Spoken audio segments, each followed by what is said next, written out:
Hi! In this new series, we'll be going through the H2 Mathematics 2018 Paper 1. So let's begin. Question 1 is a integration and differentiation question where you need to recognize that the relation between a different derivative and the integral. So what do I mean by that? Let's just dive in. So for part 1, they give you a function ln x over x, and we're supposed to find dy dx in terms of x. So naturally you just differentiate it using the power rule and you should get the answer. So when you differentiate ln first, you get 1 over x, then you just times 1 over x. Then for the second part is you keep ln x, then differentiate 1 over x is minus 1 over x squared. That's why it's minus ln x over x squared. So this part is the same denominator. So it's just 1 minus ln x over x squared.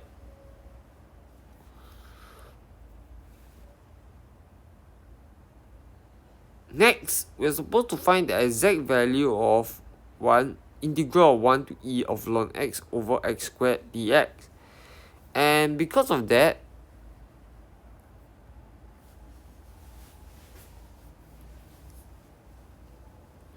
okay, so how to do this is, you see, okay, so what you want to do is you recognize that this part is the ln x squared. So how do you get that part from here? So it's actually this, you must make this term first. So you got 1 minus ln x over x squared, then you minus 1 over x squared.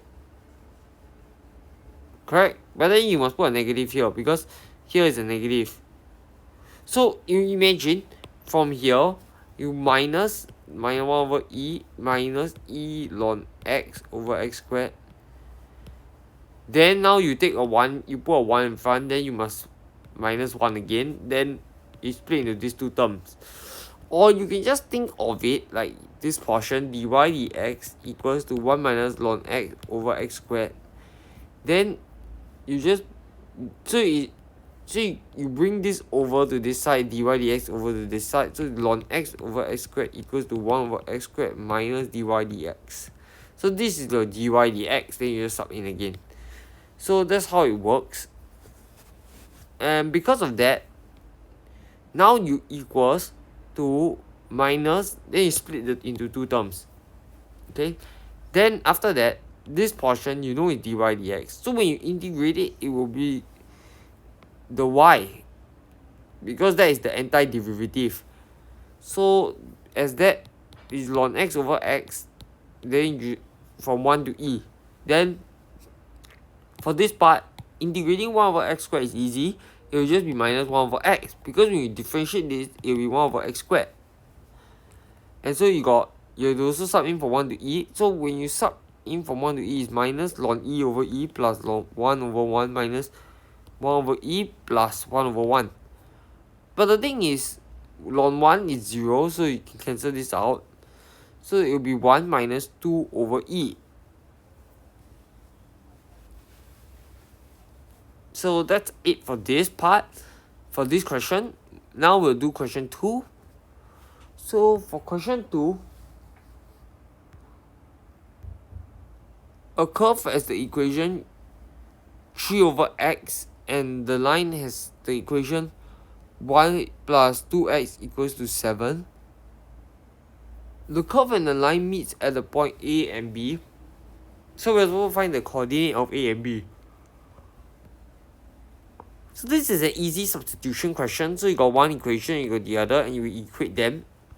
So you just equate 1 and 2. So you got 3x equals to 7 minus 2x. Multiply the whole thing by x and solve the quadratic equation.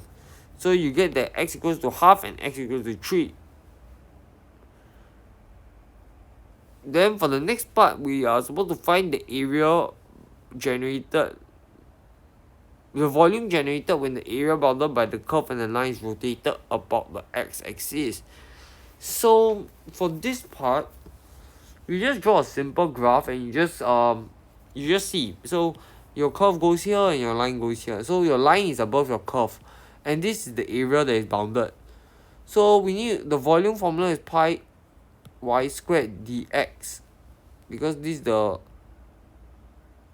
you have this volume minus away this volume. So it is this volume squared minus away the bottom volume squared. And I like to actually do it one volume minus the other volume at a time, so it's clearer. But some people like to just take the y1 squared minus y2 squared, but it's the same thing. What most people mistake is it'll be y1 minus y2 whole thing squared, meaning they just take this and then you square it. But it doesn't work like this. You need to rotate it about the x-axis first, then you minus away the inside. Like you have the solid first, then you take out something. You cannot create something from air like this rotation. And because of that, the volume will then equals, so you expand this out, you get this series, this function, but this function is easy to integrate, so you integrate term by term and then you sub in the value and you get 125 over 6 pi.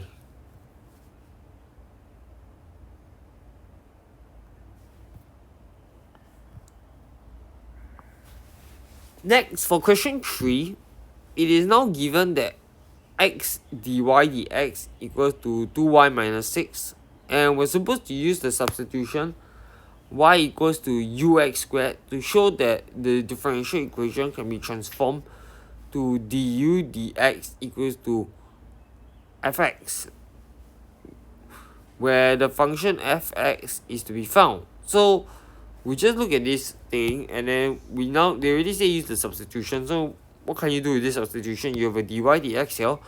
Naturally, it means you differentiate this thing. So you got dy dx, then you differentiate using the power rule. So you got du dx times x squared plus 2xu. And then you look at it, and then you want to form this first. So you got x dy dx. Then you multiply x throughout. So this is 2xy minus 6x. So, no, I mean 2y minus 6. So this part is 2y minus 6. But when you multiply x throughout, you multiply through here. So you got du dx dx cubed plus 2x squared u.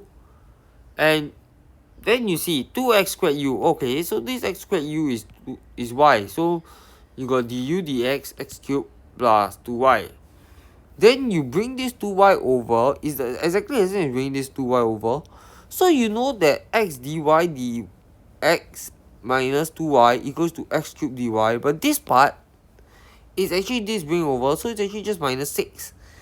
So you actually get minus 6 equals to x cubed dy dx, and this means that du dx equals to minus 6 over x cubed, and this is what you want to show because it's some function in terms of x. So fx in this case is minus 6 over x cubed. Hence, now that we are given that when x is 1, y equals to 2, we are supposed to solve the differential equation. So we know this is the case. We know the du dx is easy to integrate, so we just integrate the du dx. So du dx equals will be u. When you integrate this part is easy, so it's 3 over x squared plus c 1, where this c1 is a constant. So in that case, then so you want it to become y again.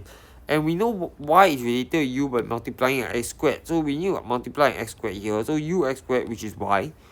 Multiply x squared here is 3. Then you multiply here is plus c1 x squared. So because of this, now when x equals to 1 and y equals to 2, then we have 2 plus 3. 2 equals to 3 plus c1. Because here is 1, then you substitute. So this is 2 plus equals to 3 plus c1. This means that c1 has to be negative 1, and hence y must equals to 3 minus x squared.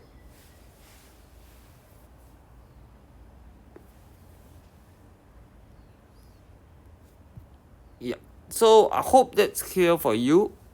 That's all for this video. I hope you have enjoyed it. Please like, share and subscribe, and I'll catch you in the next video. Bye.